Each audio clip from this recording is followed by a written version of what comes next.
Hello everyone and welcome back to my YouTube channel CA Vaibhav Vashish, a channel where you will be getting all the classes of your accounts at free of cost.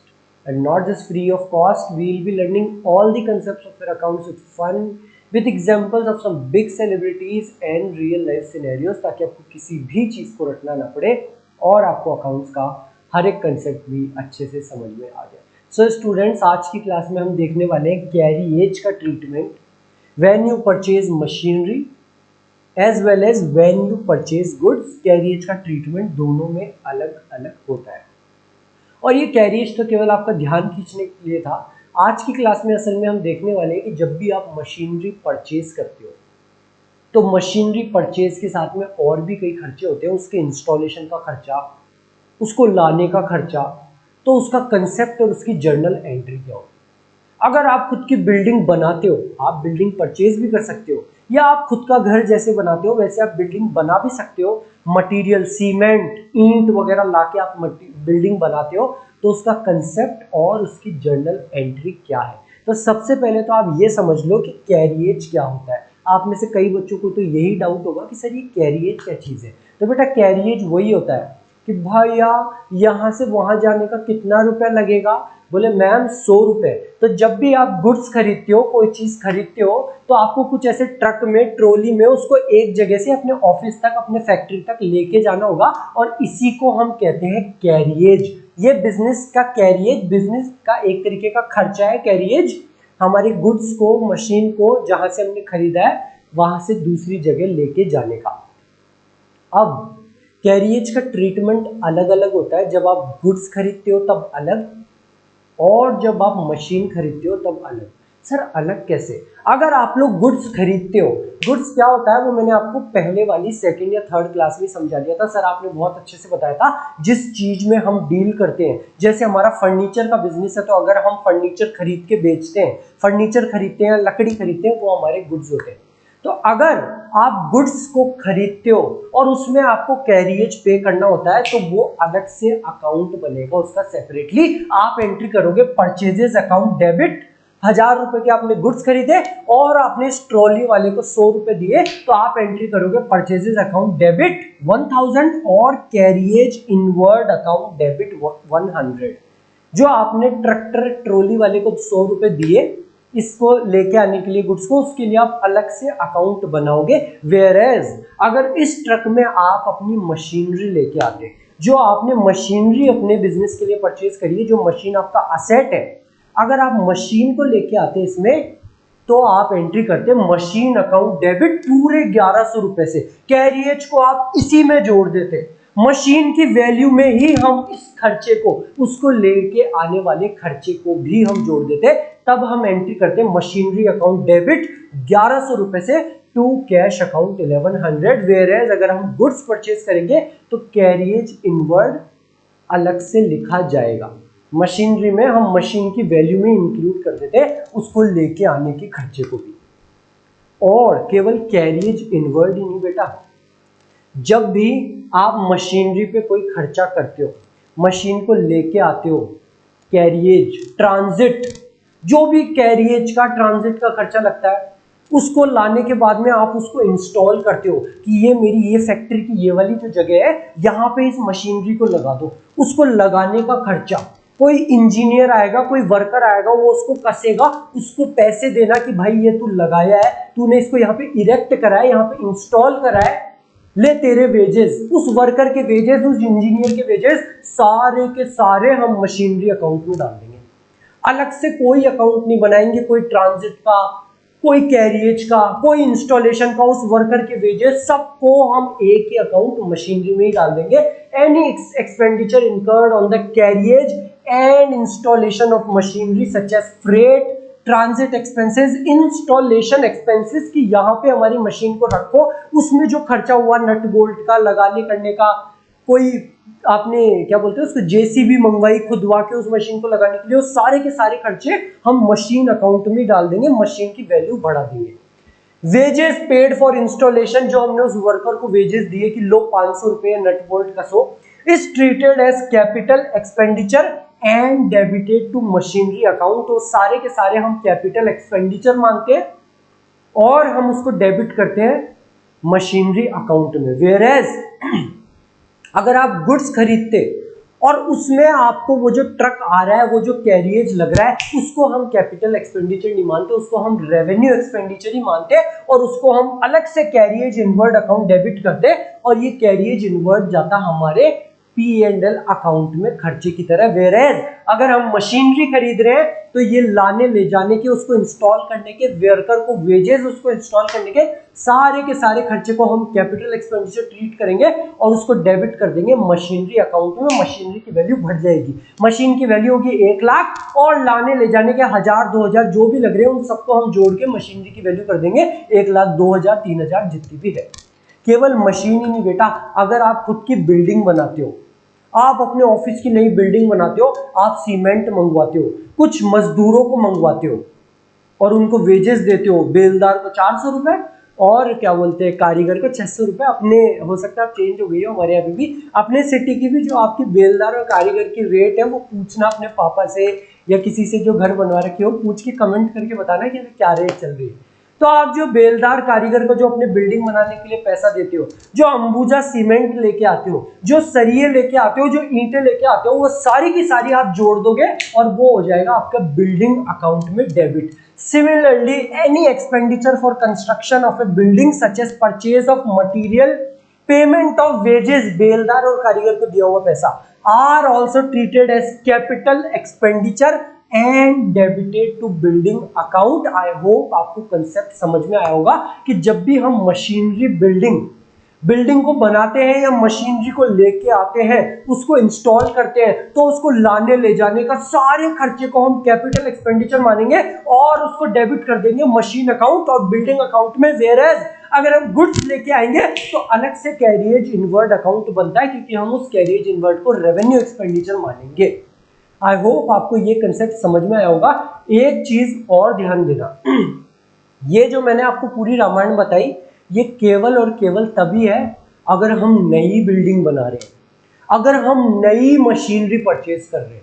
ये केवल और केवल रामायण तभी का लागू होगी अगर हम नई मशीनरी बना रहे हैं या नई बिल्डिंग बना रहे हैं। अगर आपकी बिल्डिंग पहले से तैयार है, आप केवल उसमें पेंटिंग डेंटिंग का काम कर रहे हो कि पेंट कर दो, इसको थोड़ा सा तोड़ के ऐसा बना दो, तो ये बिल्डिंग अकाउंट में डेबिट नहीं होगा, तो इसको रिपेयर्स माना जाएगा और ये भी रेवेन्यू एक्सपेंडिचर ही ट्रीट करा जाएगा। अगर ऑलरेडी मशीन आपकी पड़ी हुई है, आप उसमें कुछ रिपेयर का काम करवा रहे हो, एक इंजीनियर को बुला के वर्कर को कि ये नट बोल्ट थोड़े और कर दो, जो मशीन ऑलरेडी है, ऑलरेडी अगर आपकी बैलेंस शीट में प्लांट एंड मशीनरी पड़ी हुई है, बिल्डिंग पड़ी हुई है और आप उस पर कोई खर्चा कर रहे हो, तो हम उसको बिल्डिंग अकाउंट में डेबिट नहीं करेंगे, तो हम उसको रिपेयर अकाउंट में ही डेबिट करेंगे और वो रिपेयर अकाउंट P&L अकाउंट में जाएगा। However repair charges incurred on an asset which is already appearing in books, जो हमारी बैलेंस शीट में ऑलरेडी है, are debited to repairs account. वो मशीनरी बिल्डिंग अकाउंट में डेबिट नहीं होगा, अलग से रिपेयर्स अकाउंट में जाएगा। आई होप आपको कंसेप्ट समझ में आया होगा। अब चलो बेटा करते हैं एक क्वेश्चन करना बहुत जरूरी है बेटा, तभी हमको समझ में आता है कि हाँ हम सारी चीज समझ गए। अगर हम ये क्वेश्चन सही से कर लेते हैं तो हम बन गए चैंपियन। आओ बेटा देखते हैं क्वेश्चन, जर्नल एंट्रीज करनी है। देखते हैं सबसे पहली जर्नल एंट्री क्या है। बॉट गुड्स फ्रॉम नीलेश, हमने क्या खरीदे? गुड्स, हमने मशीन नहीं खरीदी, गुड्स खरीदे। ठीक है sir. Bought goods from Nilesh for cash 50,000 and paid 1000 for their carriage. हमने गुड्स तो खरीदे 50,000 के और कैरियज यानी कि वो ट्रक वाले भैया को, वो ट्रॉली वाले भैया को दिए 1000 रुपए की, थैंक यू भैया इसको यहाँ से हमारे ऑफिस तक लाने के लिए। तो क्या एंट्री होगी सर? हम एंट्री करेंगे purchases account debit. Purchases account debit sir, हमने गुड्स खरीदे हैं पूरे के पूरे 50,000 रुपए के, और सर हम करेंगे कैरियज इनवर्ड अकाउंट डेबिट, क्योंकि ये गुड्स है सर, तो ये जो कैरियज का पैसा हमने दिया है ये अलग से डेबिट होगा, ये रेवेन्यू एक्सपेंडिचर है, ये जाएगा P&L अकाउंट में। इसको हम गुड्स अकाउंट में नहीं डालेंगे। वेयर एज अगर यही मशीनरी होती ना सर, तो हम एंट्री करते मशीनरी अकाउंट डेबिट पूरे के पूरे 51,000 रुपए से। इस कैरियज को भी हम जोड़ देते हैं हमारे मशीनरी में अगर हम नई मशीनरी परचेज करते हैं। टू हमने कैश दिया है, to cash 51,000 rupees. Easy entry sir. Next entry बताओ। Purchased machinery by giving a cheque of rupees 3 lakh. आपने मशीनरी खरीदी, उसको चेक दिया, ये ले 3 लाख रुपए। And paid 25,000 in cash as wages for its installation. हमने नई मशीनरी खरीदी और उस मशीन को एक जगह पे हमने गड्ढा वड्ढा करा कि इस जगह पे उसको इंस्टॉल करने के लिए हमने वेजेस दिए। कुछ वर्कर्स आए थे कि भाई ये मशीन जो आई है ना, इसको यहाँ पे इंस्टॉल कर दो, नट बोल्ट कस दो। उसके हमने अलग से 25,000 रुपए दिए। तो हम क्या एंट्री करेंगे सर? हम एंट्री करेंगे machinery account debit, machinery account debit और वेजेस अकाउंट डेबिट। सर हमने वेजेस दिए ना, वेजेस अकाउंट। आप मेरा हाथ रोक लोगे कि सर यहाँ पे वेजेस अकाउंट डेबिट नहीं होगा, ये मशीन हमने खरीदी है। और जब भी हम नई मशीन खरीदते हैं तो उसके इंस्टॉलेशन में, उसको लाने ले जाने में जो भी खर्चा होता है उसको मशीन की वैल्यू में जोड़ देंगे।